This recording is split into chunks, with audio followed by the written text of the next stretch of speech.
Hi, I'm Roy Smith, and I'm sharing my technique for speed matching with you. In fact, that's what I do on this channel. I share the hobby of model railroading with you as I build and operate my N-scale Union Pacific Evanston subdivision layout. Be sure to subscribe if you haven't done it yet, and hit the notification bell so that you don't miss any of the upcoming episodes. One of the most challenging tasks in DCC model railroading is speed matching your locomotives. It can be tedious and time-consuming. So why would you want to do it? Because you may want to run your locomotives in multiple unit consists at the head of your trains, just like real railroads do. And of course, you want to be able to do that without the pushing and grinding that can occur when locomotives are run together without being speed matched. That's why you would do it. Today's episode is the fourth and final episode in a series of videos about speed matching. In this episode, we will first review parts 1, 2, and 3 in the series. Then we will discuss the comments that you posted in response to those 3 videos. Okay, let's get started. In part 1, preparing for speed matching, I explained why speed matching is so important, and I showed you how I am preparing my diesel locomotives for speed matching. So today I'm preparing my diesel locomotives for speed matching. Speed matching has always been one of my least favorite tasks. It takes a lot of time, and locomotives often don't run well together even after you spend a lot of time trying to speed match them. But this time I think it will be easier because I have more experience at it and because I'm going to try a new method, as you will see in next week's episode. But for now, let's just get my diesels ready to speed match. Over here you can see the diesels I want to speed match on the top 3 shelves. Altogether I will be speed matching 10 of them. There will be 2 diesels in each consist, and I've already paired them here on the shelves, as you can see. Now all 10 of them have been sitting here on the shelves for a pretty long time, as I said. So the first thing I have to do is take them down one at a time, clean each one as I do this, and then put them on the layout one at a time to make sure that each one runs well by itself before speed matching and consisting any of them. Let's start with number 5530. First, I dust it off.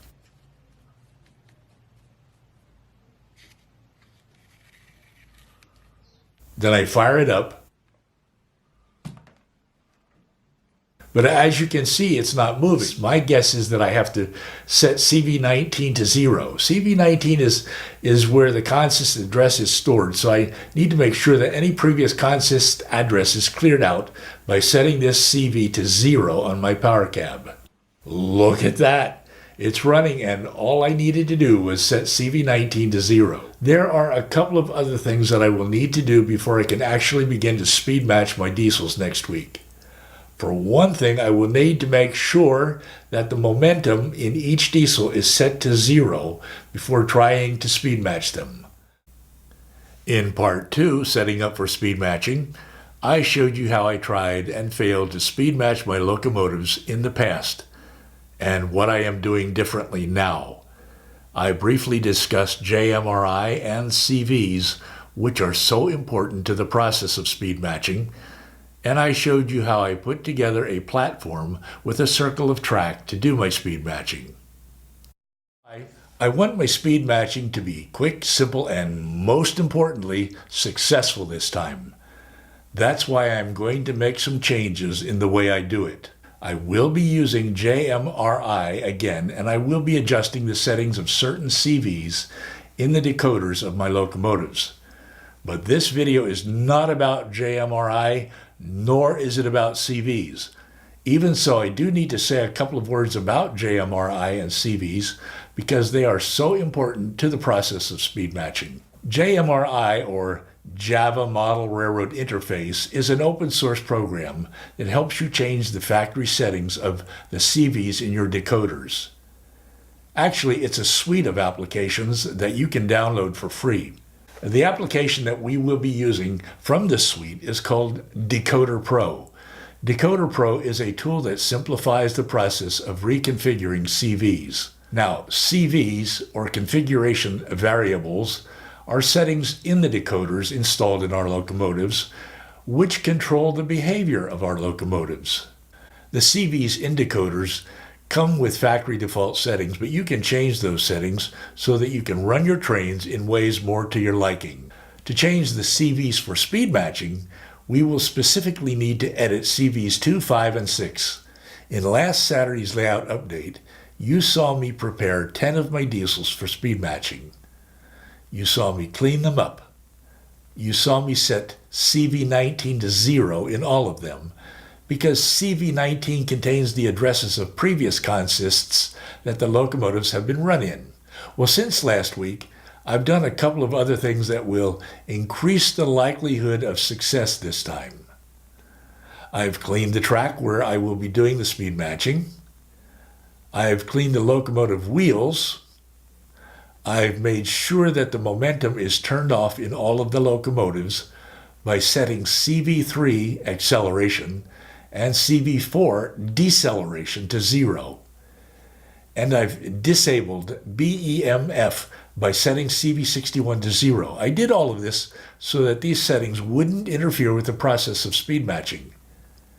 And before I actually begin to speed match any two locomotives, I want to tell you that I will run them for at least 5 minutes in forward and reverse to make sure that they are warmed up, because cold motors in locomotives behave differently from warm motors. Today I also want to show you my setup for speed matching. I built this platform this week. This is where I will do my actual speed matching.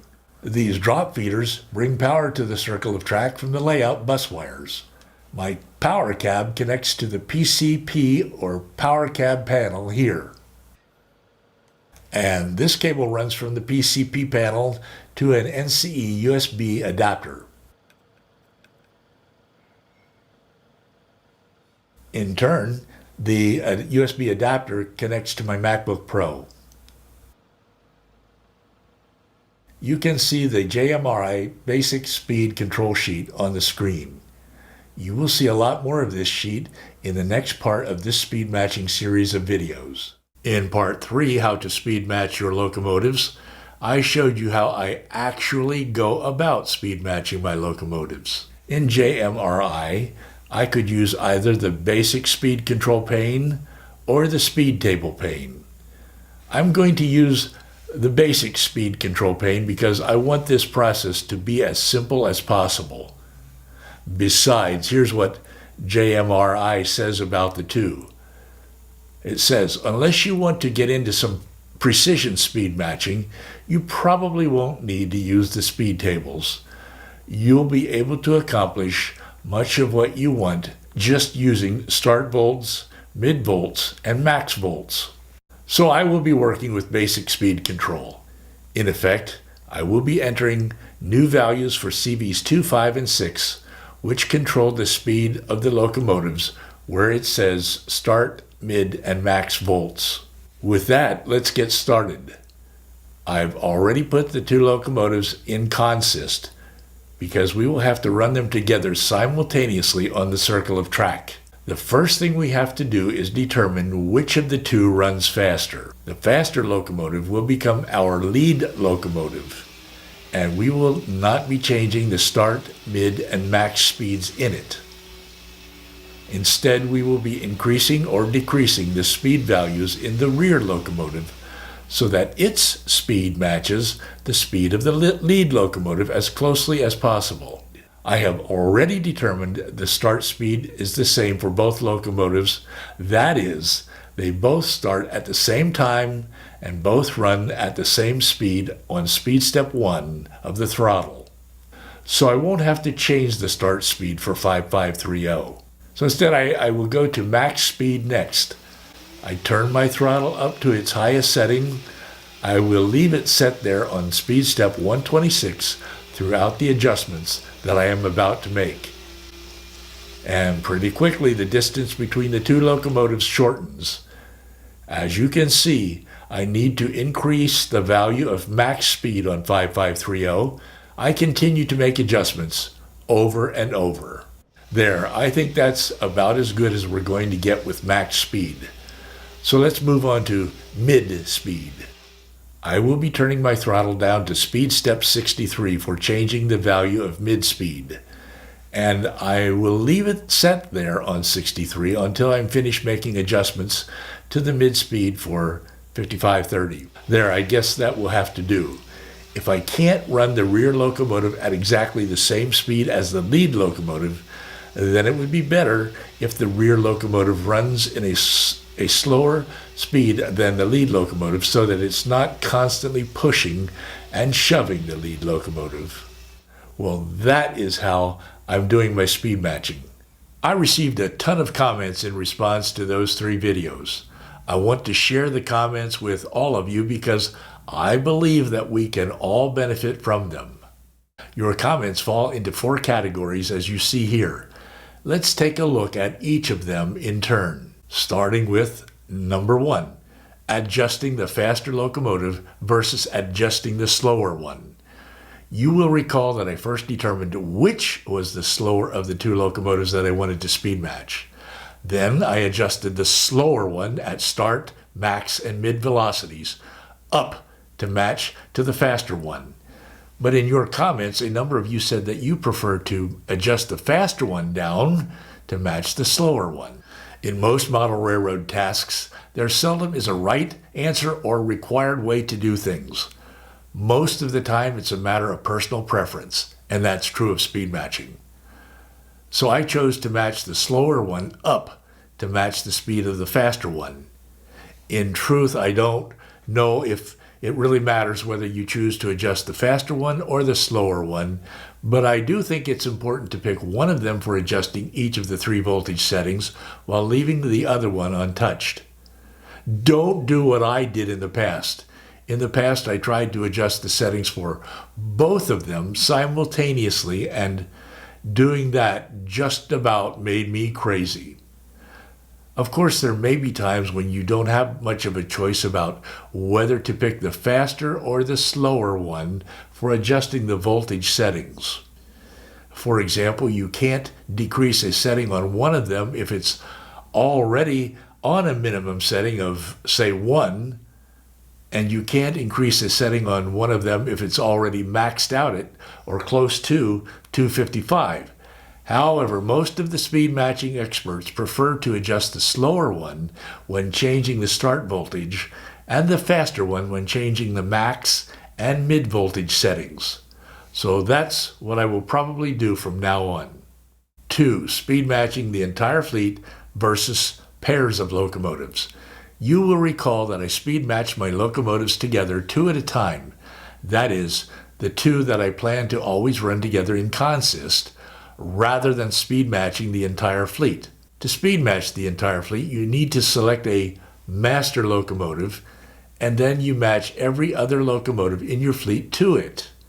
Or perhaps you divide your locomotives up into groups of all switchers, all road switchers, and all mainline locomotives, and match everything in each group together. By speed matching the fleet, all of your locomotives would be interchangeable in any consist. In addition, you could easily select any one of them, already matched to the lead locomotives in the train, to use as a mid-train DPU or end-of-train DPU. I may speed match my entire fleet later on. 3. The challenges of using JMRI. Many of you find JMRI to be overwhelming. Many of you say you don't have it and you don't really want to get into it. I understand completely. JMRI has a pretty steep learning curve. I had to set it aside myself for a long time. Then to come back to it, I had to read all about it again, and I had to watch tons of videos about it. And I still find it intimidating, especially when trying to use a new part of it. So far, I have only used Decoder Pro in its suite of programs, and I haven't really gotten into its other programs, such as Panel Pro and Operations Pro. And 4, other related issues that you commented on, starting with basic speed control versus speed table. You have a choice. You can use one or the other. I chose the simpler one, that is, basic speed control, to set the start, max, and mid voltages for my locomotives. As JMRI itself says, the speed table is for those who are perhaps more experienced and who prefer more precision settings. Prototypical speeds. Running your locomotives at prototypical speeds means selecting a master locomotive and determining at what speed it will run in miles per hour at various settings on your throttle. For example, you might want to run it at 1 mile per hour at speed step 1, 30 miles per hour at speed step 64, and 70 miles per hour at speed step 128. Of course, to do this, you need to use some kind of speedometer, such as an AccuTrack speedometer like this one. Then you have to adjust the CVs 2, 5, and 6 in the locomotive's decoder so that the locomotive runs through the speedometer at the speeds you set on the throttle. Finally, you set your remaining locomotives by speed matching them to the master locomotive. In the past, I tried to match all of my locomotives using a speedometer. It just about made me crazy. I decided not to make myself crazy this time. Dummy rear locomotives. I think this is a great idea. Using dummy rear locomotives with no motors in them means that you don't have to speed match the rear locomotive to the lead locomotive. For me, though, the problem is I don't know of any company that makes dummy units in N-scale. Besides, I need to use powered units to pull my longer trains up the 2% grades in my 2 helices. Identical decoders. The experts say that the decoders in each of the locomotives don't have to be the same brand when speed matching. I'm sure that's true, but I prefer to match locomotives having the same brand of decoders in them whenever possible, because not all of the brands of decoders come with the same selection of CVs in them. Using the same brand is one less thing that could complicate the process of matching.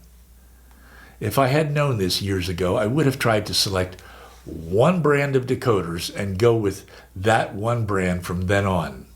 And forward and reverse trim. I didn't really cover this in the video, so let me briefly mention it now. Many locomotives run at different speeds in forward and in reverse. Forward trim and reverse trim allows you to compensate for this difference. Adjusting the trim is not very intuitive. Besides, adjusting it does not work the same for all brands of decoders because the procedures for adjusting it varies among decoder manufacturers. I really need to take a closer look at trim because I typically run my trains to a destination, uncouple my locomotives at the destination, and then run the locomotives around to the back of the train for the return and trip. So what was the rear locomotive in one direction becomes the lead locomotive for the return trip. All of this means that the locomotives have to run well together in both directions. To conclude, I want to say that speed matching isn't easy and it isn't fun, but it can make a big difference in the way your trains run. You can use any of the various methods to do it. Keep experimenting until you find the method that works best for you. That's what I did. I hope this series of videos has provided you some useful information on the task of speed matching. And I hope that you will come back to the videos from time to time to use as a reference when needed. I want to thank all of you who helped me learn a better way of doing speed matching in your videos. And I want to thank all of you who watched this series of videos. Now be of good cheer because next week we will be turning to a new topic. I do want to remind you to come back here every Saturday morning for my layout updates like the one you are watching right now, and every Tuesday night for Dispatch, the weekly show in which I get to interact with you. Be sure to subscribe if you haven't done it yet and click on the bell notification so that you don't miss any of the upcoming episodes. Remember, I have uploaded a bunch of other videos to this channel. I want you to go over to my videos page right now and check them out by clicking on the link down below. Here, for example, are 2 of those videos. Thanks for joining me today. Until next time, happy railroading. I'm Roy Smith, and I will see you again very soon.